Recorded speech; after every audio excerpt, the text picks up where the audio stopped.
Voltando, continuando o conteúdo do 8º ano, na página 179, vai falar em relação a essas consequências da Guerra Civil Americana. Lembrando que, além de criar a Lei Homestead, Abraham Lincoln teve a idealização de abolir a escravidão nos Estados Unidos. Lembrando que esse objetivo de abolir a escravidão tinha um objetivo, tinha uma situação muito prática, muito interessante, que era a entrada dos norte-americanos escravos no mercado consumidor.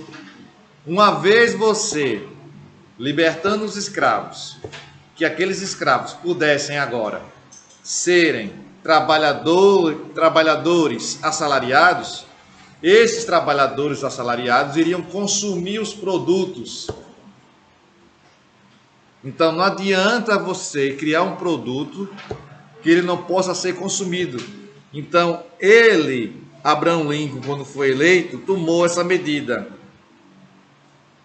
para que a abolição nos Estados Unidos fosse colocada um fim, abolida. Pois bem, diz assim, as consequências da Guerra Civil Americana. Os anos que se seguiram ao fim da Guerra de Secessão nos Estados Unidos ficaram marcados pela reorganização administrativa e reconstrução estrutural. Embora tivesse sido um curto período de guerra, 4 anos, 4 anos, a intensidade do conflito levou à morte de quase 1 milhão de pessoas, como vimos. Veja, a Guerra Civil Americana morreu quase 1 milhão de pessoas.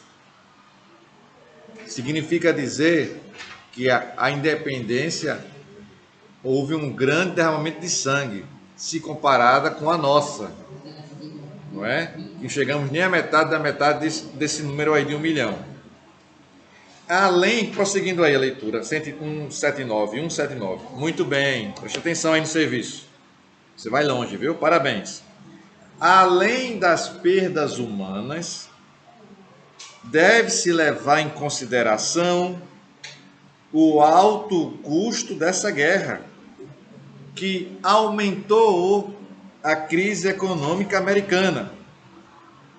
A Guerra da Secessão serviu para reunificar o Estado americano, mas problemas como atividade econômica predominante, o uso das terras e a questão racial permaneceram presentes na sociedade americana. Olha aí que ele está falando, né? A questão racial, o uso de terras e a questão racial permaneceram presentes na sociedade americana.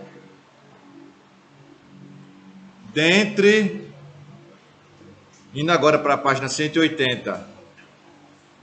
Dentre as principais consequências da Guerra Civil Americana, destacaram-se duas: o preconceito racial e o início do processo de expansão externa dos Estados Unidos, ou seja, o imperialismo americano. Aquilo que eu abordei logo no início da aula, não foi? Muito bem, parabéns, viu? Isso mesmo. Ou seja, o imperialismo americano. Página 180. Com a vitória nortista, o trabalho escravo foi extinto.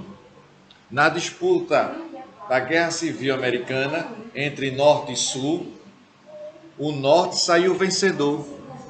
E uma das primeiras medidas que o Norte vai tomar, qual vai ser a medida?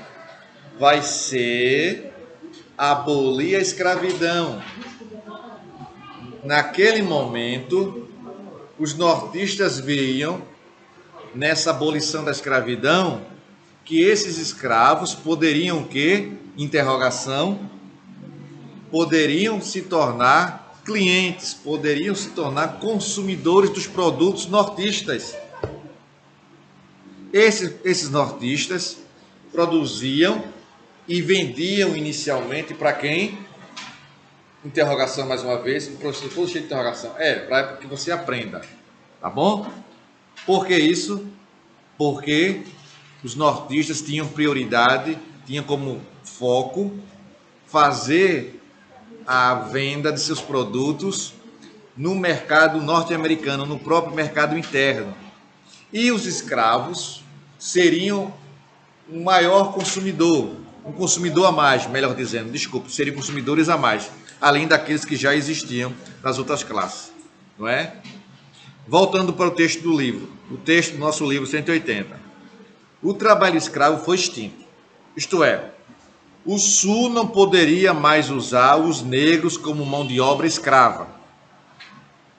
Isso ocorreu ainda no governo de Abraham Lincoln, com a 13ª emenda constitucional, que decretava o fim de qualquer escravidão nos Estados Unidos. Essa emenda resolveu o problema da escravidão, mas não o preconceito e o ódio contra o negro. Olha aí. Uma situação é o fim da escravidão e o ódio contra o negro vai continuar. É bom salientar isso. Daqui a pouco a gente vai chegar num trecho que vai falar sobre uma seita que vai pôr em prática todo esse ódio e preconceito contra os negros. Aguarda aí, viu? As cenas do próximo conteúdo, das próximas frases aqui. Ponto. Prosseguindo a leitura aí na página 180.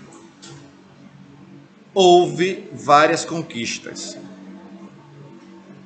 inclusive o direito ao voto, mas o preconceito racial, principalmente nos estados do Sul, impedia que os negros tivessem uma vida social livre.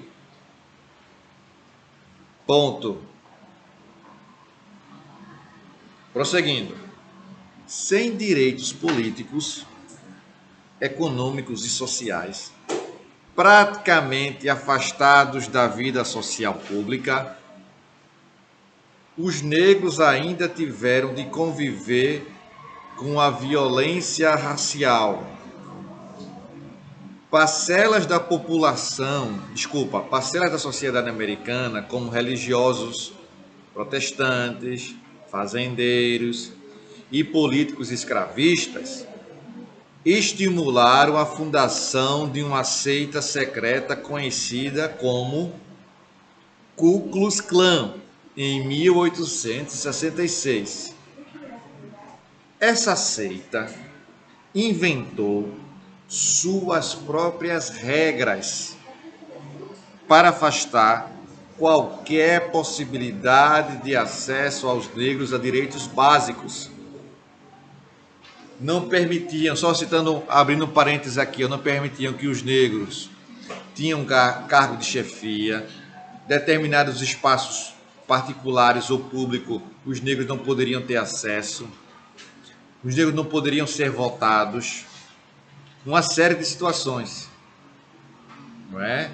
Então, em que eles ficavam de fora dessa de possibilidade de ascensão social e de ter direitos iguais. Além de ascensão, direitos iguais.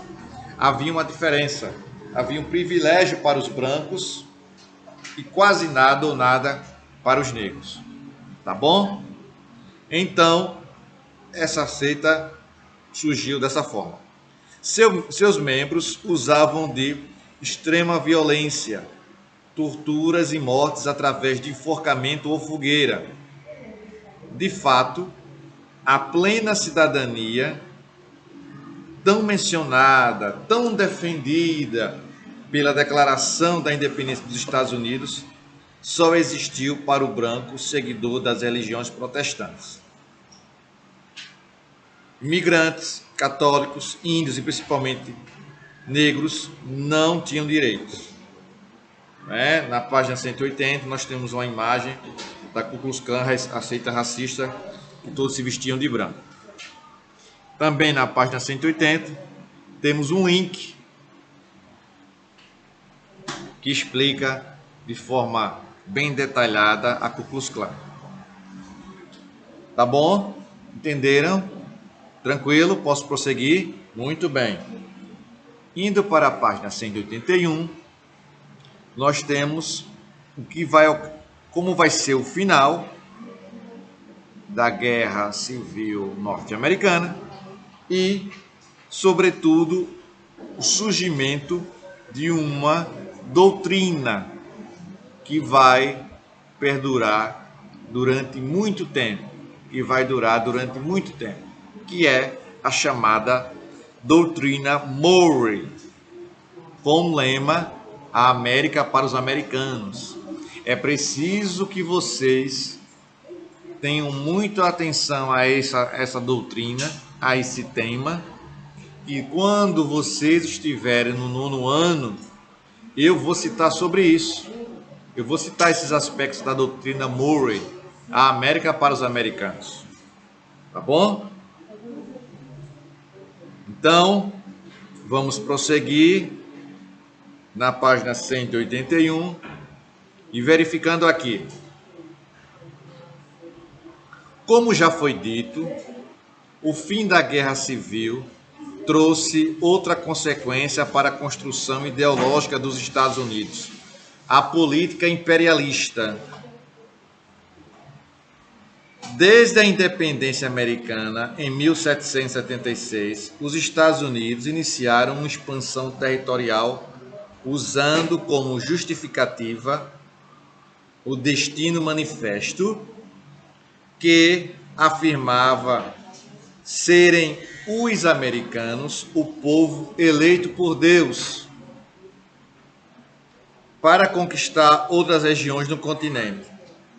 Essa política expansionista se consolidou em 1867, com a compra do terreno do Alasca junto à Rússia, e em 1898, com a anexação do Havaí, e com a conquista dessas duas regiões, os Estados Unidos definiram os limites de seu território. Paralelamente ao processo de expansão interna, os Estados Unidos iniciaram seu movimento imperialista, buscando interferir diretamente na autonomia de outras nações. Isso foi verdade, principalmente na autonomia de países norte-americanos. Como isso foi importante, querendo interferir, se meter na história. E vocês veem hoje em dia, acompanhando os telejornais, que os norte-americanos até hoje gostam, de se meter, de interferir, de dizer mais ou menos o que eles estão pensando, não só dizer o que estão pensando, mas influenciar, a ter seus interesses colocados em prática, seus interesses políticos, geopolíticos, econômicos, sociais, culturais sendo privilegiados. É assim que os Estados Unidos atua até os dias de hoje. É só você acompanhar um pouco os noticiários que vocês vão fatalmente concordar comigo, tá bom? Então, é colocado em prática pelo presidente americano James Monroe a doutrina Monroe, que vai objetivar interferir nos países da América e não permitir que outras nações possam interferir aqui. Então, quando você começar a vivenciar isso comigo aqui, vão perceber que o desejo norte-americano que os países da América tenham, norte, sul e central, ganhem a sua independência de forma muito, muito rápida. Tá bom? E assim a gente vai prosseguindo